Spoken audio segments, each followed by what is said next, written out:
And in Q1, for the first time, the 10-year total of investment shifted to satellites. So for me, that feels pretty significant in that like we've spent the last 10 years getting access to orbit, and now we have access to it. Now more investor interest and more investment activity is happening on what do we do once now that we're there. Welcome to the Space Capital Podcast. I'm your host, Chad Anderson, founder and managing partner at Space Capital, a seed-stage venture capital firm investing in the space economy. We're actively investing out of our third fund with $100 million under management. You can find us on social media at Space Capital. In this podcast, we explore what's happening at the cutting edge of the entrepreneurial space age and speak to the founders and innovators at the forefront. Okay, so the first quarter of 2024 is behind us, and Justus and I and the team here at Space Capital are chewing through all the data and trying to make sense of what's happened this quarter, and also take you through all the great milestones and all the amazing things that happened this quarter, which there were many of them. You know, I think a good place to start these conversations is always with, talking about the macro market environment, venture generally, tech generally, and sort of thinking through how that is impacting the space capital markets. So, Justus, anything that caught your eye this quarter?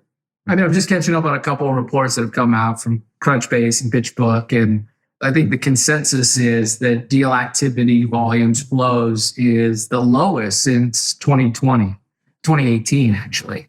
So it's kind of surprising. When I reflect on our activity for the quarter, it actually feels like a wild quarter. There was a lot of activity. Deals were moving very quickly. Investors coming in, taking whole rounds. It was different than I was expecting. Is there anything you noticed? Yeah, the biggest thing that sticks out to me is it sort of depends on which outlet you're reading, but you get mixed messages from everywhere, which I think sort of speaks to like this period of uncertainty that we are in.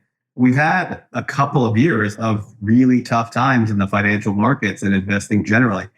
There's been a lot of dry powder that's sitting on the sidelines. We now know, and what we've known, and now it's starting to show in the data that the money was actually being deployed. It just wasn't going to net new additions, that people were investing in their existing portfolio companies at the expense of adding net new names to their portfolio. So the money has been going out the door, but into their existing portfolio companies to help them, survive this long winter. It's been an interesting, dynamic in the market. And then now we're at this period where, if you look at where we ended 2023, it was pretty tough. Inflation was still pretty high. Interest rates were high. The IPO market was absolutely frozen solid. And here we are in Q1, and you've got, the public markets are at all-time highs. The Feds are talking about reducing interest rates on the heels of some great inflation. Inflation is near their target, so they're talking about cutting interest rates, record employment. Yeah. And so all of these, positive signals. You've got a non-space company, Reddit, rejuvenating the IPO market potentially. And so you got a lot of like reasons to be optimistic about this market, but at the same time, it's like, what's actually going on? There's still a lot of companies that are struggling to raise. And like from our perspective, it sort of feels like to me that it's still difficult to get a deal done if you're a founder that's fundraising in this market. Either you're having a hard time getting the attention of investors and it's, the fundraise is dragging out, or you've got 5 term sheets and you're like massively oversubscribed. It's like very binary in this market, right? Yeah. Yeah. I think that sentiment translates into our data for the quarter, and looking at infrastructure, which, we've seen a lot of interest from, more generalist investors in these companies. Deal activity has picked up there. So we saw it sort of bottom out in 2022. It's increased 50% through this quarter. When you look at the annual flows, it's actually been pretty consistent. So, people have been deploying capital, just it was in fewer companies. But now, we're seeing new crossover investors, newer, generalist investors getting excited about it because, it's deep tech and it's defense tech that's sort of in favor right now. So infrastructure is holding up quite well. Then you look at applications, and we've seen a steady decline in both total capital flows and deal activity from 2018, bottoming out in sort of late 2022. And the last 4 or 5 quarters in a row, we've seen a steady increase in terms of deal flow and capital flow back into applications. So, it is that almost that tale of two sort of outcomes. Yeah. It's important, right? It can't just be all about the infrastructure, right? You need to build applications that leverage that infrastructure and drive and like create value from the assets that you have. So this was a massive quarter for the space economy. And for me, and I think for you, I mean, in our conversations leading up to this point, as we've been chewing through the data, it sort of feels like it was a pretty momentous quarter, right? A ton of stuff happened, and we're going to get into all that. But one thing that really stood out to me is, like you said, infrastructure investment still remains strong. There's a lot of government funding that's propping that up, a lot of government interest. But, you know, if you sort of step back and you look at total investment over the last 10 years, which is normally the time frame of our report, you know, in infrastructure, launch has always been key.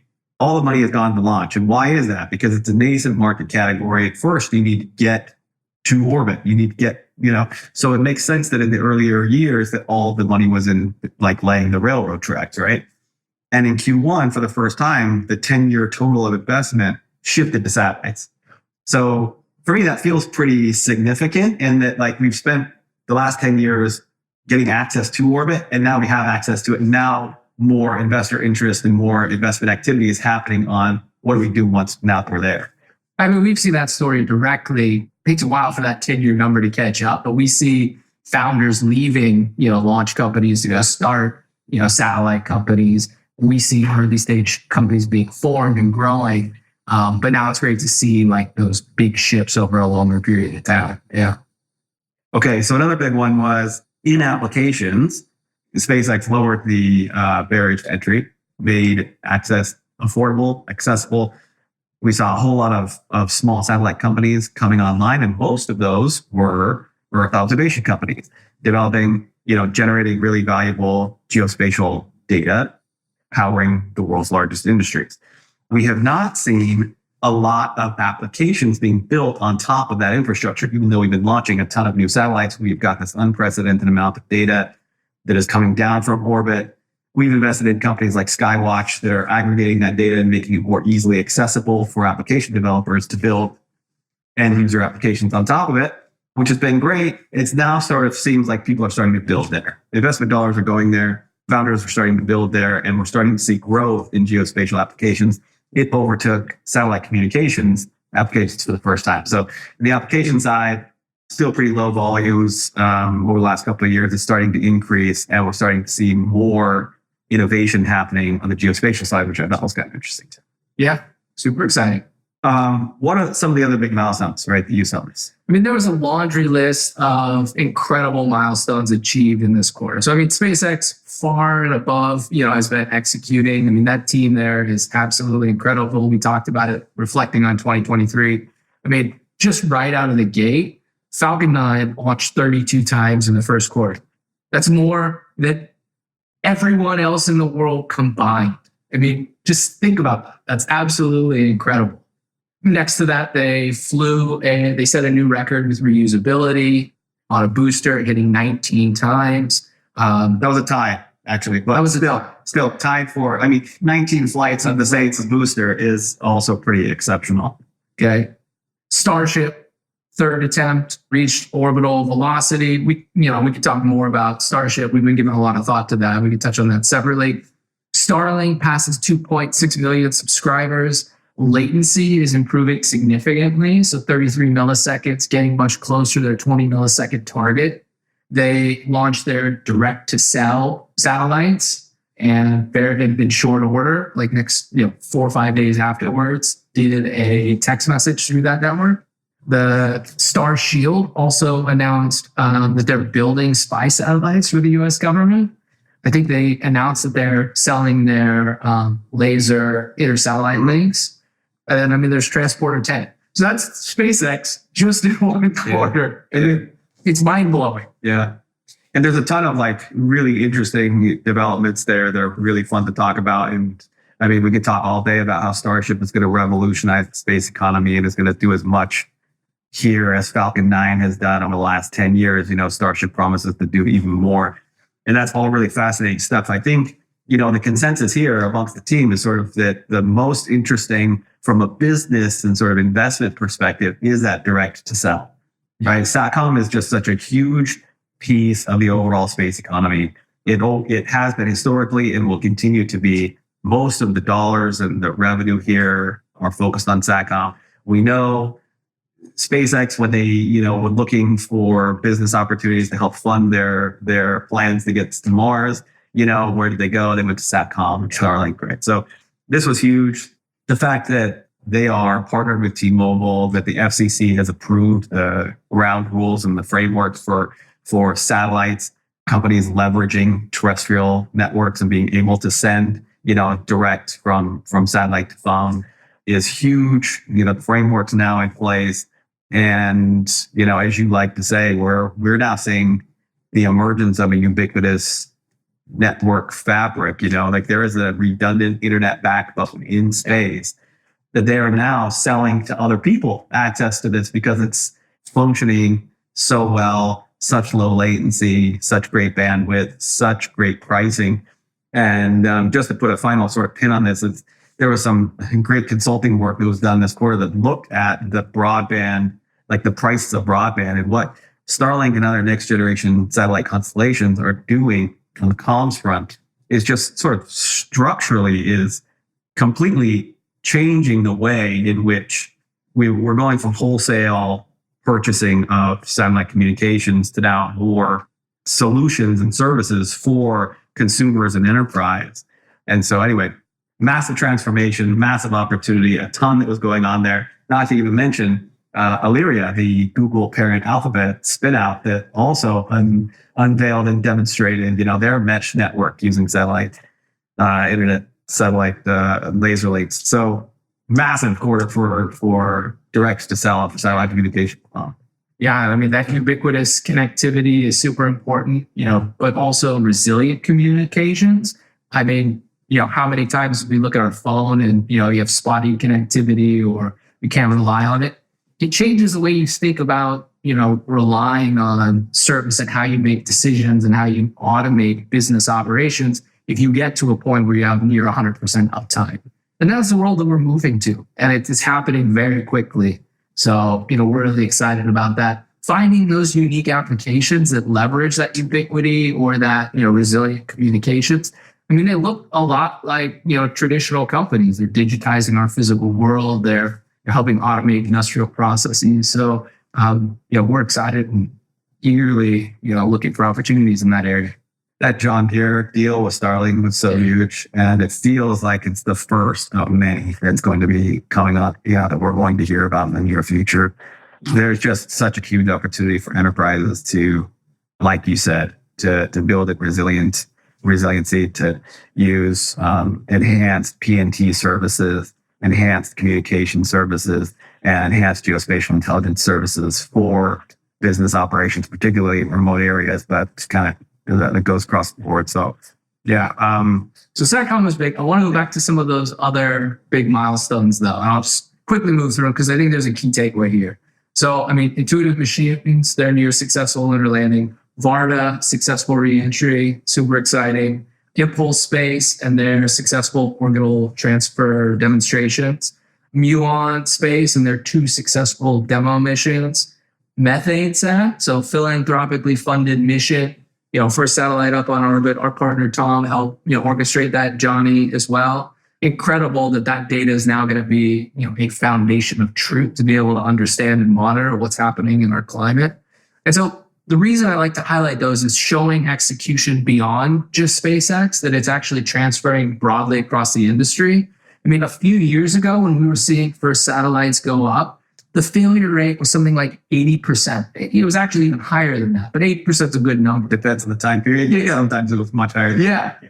Great. We're now getting to a point where these new satellites that are going up, more than 80% of them on their first missions are being successful. And that's an incredible threshold to be able to get past. That execution on barrier to entry is becoming even lower across the industry. So SpaceX makes launch look easy. It is not easy. It's not easy. Right? I mean, there's been $27 billion invested in 250 launch companies. There's 2 of them that are operational. Right? Like that speaks to the difficulty. And satellites are not easy either. Muon makes it look easy. It's not.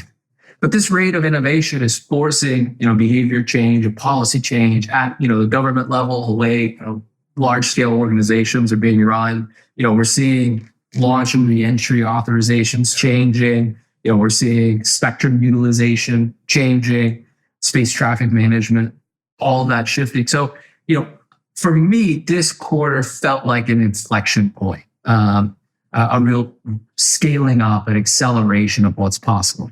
So Awesome.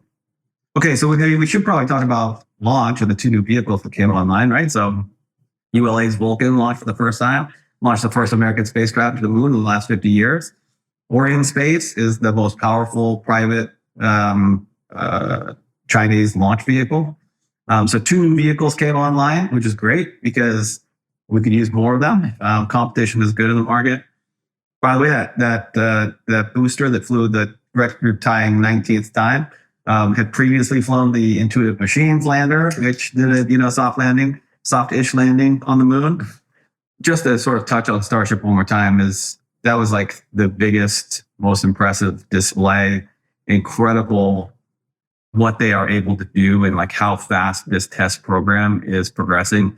I don't want to recap on all the great things that they did and all the reasons why it was a success. So many other videos and conversations have done that already. But the thing for me that is so stunning is the rate of progress. The fact that they've got the first integrated test launch was 12 months ago only. We've had 3 of them, of like this crazy, super capable, massive next-gen vehicle.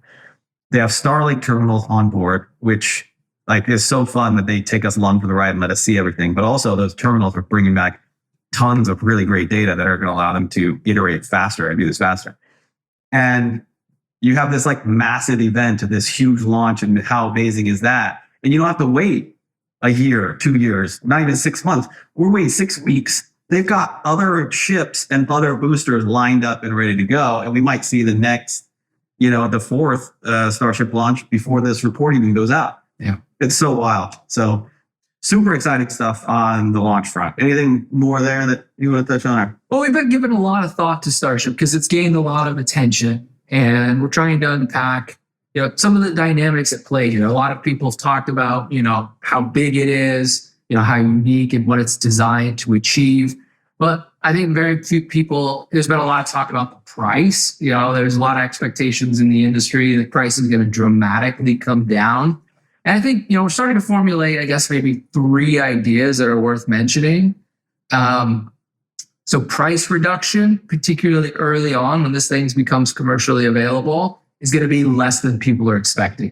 When Falcon 9 came online, initially out of the gate, brought transparency and market pricing, and it did bring pricing down. But when reusability, came online, that price hasn't changed, right? There is such a backlog. There's so much demand. There's so much internal demand for it.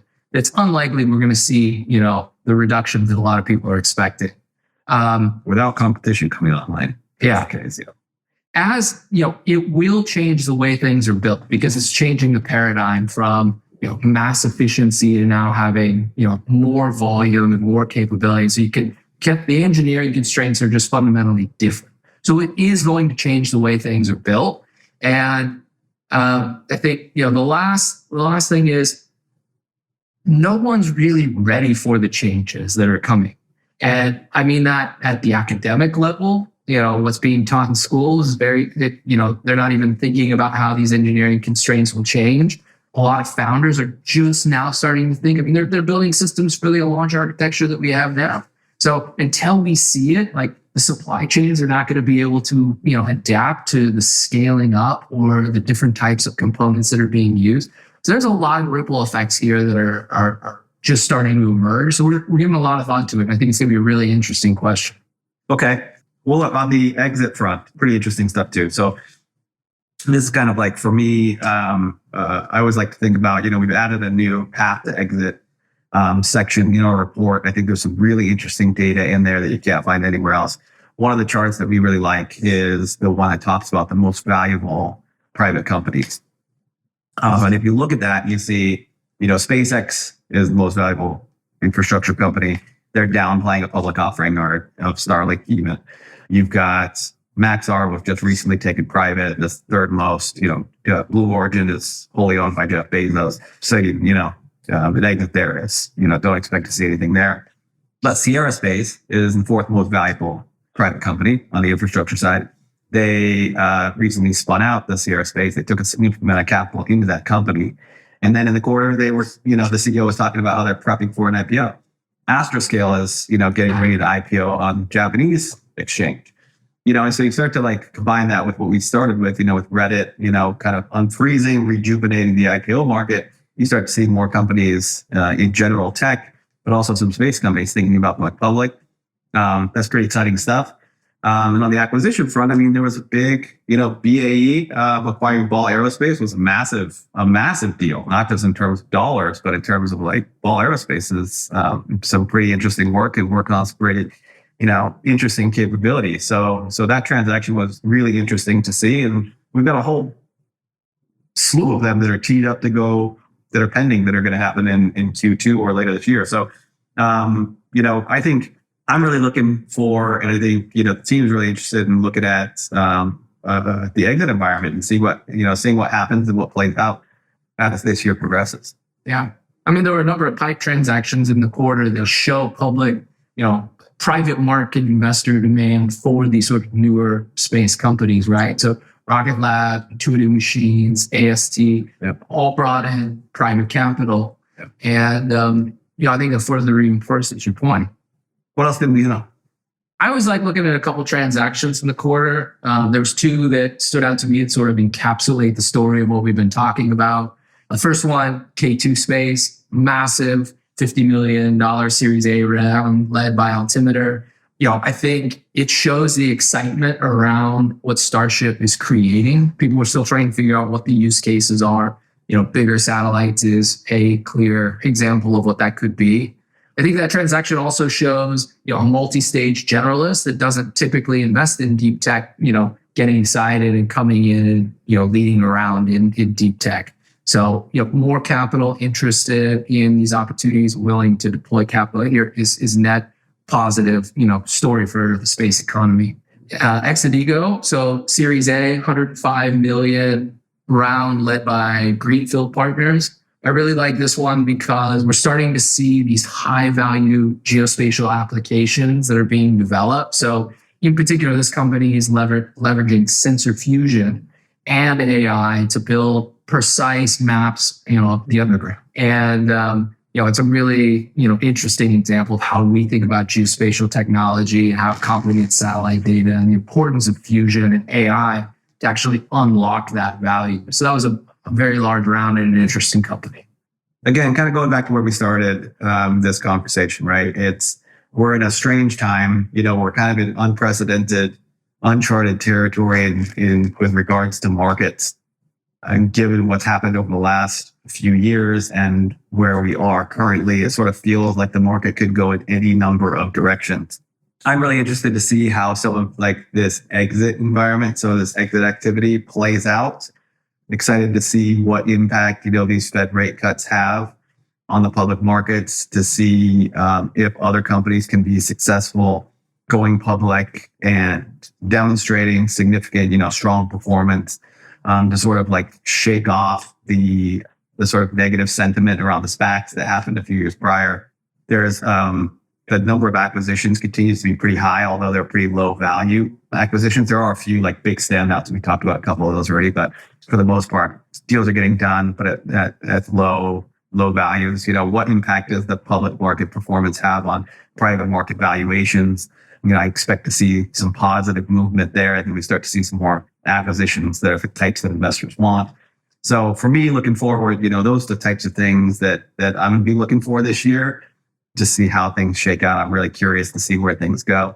So, what's on your docket? Like, what's on your watch list? I'm most excited about the applications that are leveraging all of this infrastructure that are being built. There's been low investment in that area. There's an incredible amount of information that's available. Any company that's, helping digitize our physical world, reach out to us. We want to know about you. We want to deploy capital in that area. We already talked about comms, incredibly exciting. We didn't touch so much on AI, but AI is impacting the space economy across the value chain, and it is making things faster, better, easier. seeing where that intersects on the geospatial side or on the hardware engineering side. We're very interested in looking for opportunity there. So there's a lot of great opportunity, and we're just taking our time, digging into the details and sort of being patient and letting the market play out and just being consistent in our approach. Yep. Okay, well, I think that wraps it up for Q1. A big quarter, a lot of milestones, a lot of investment data, a lot of startup activity to chew through. Thanks for spending some time with us and talking through all that. We are looking forward to speaking to you again in Q2. Thanks for tuning into the Space Capital Podcast. If you enjoyed this episode, please leave us a review and subscribe to make sure you never miss an episode. And if you're interested in learning more about investing in the space economy, I invite you to visit our website, spacecapital.com, where you can get access to more industry-leading insights and learn how you can join the entrepreneurial space age.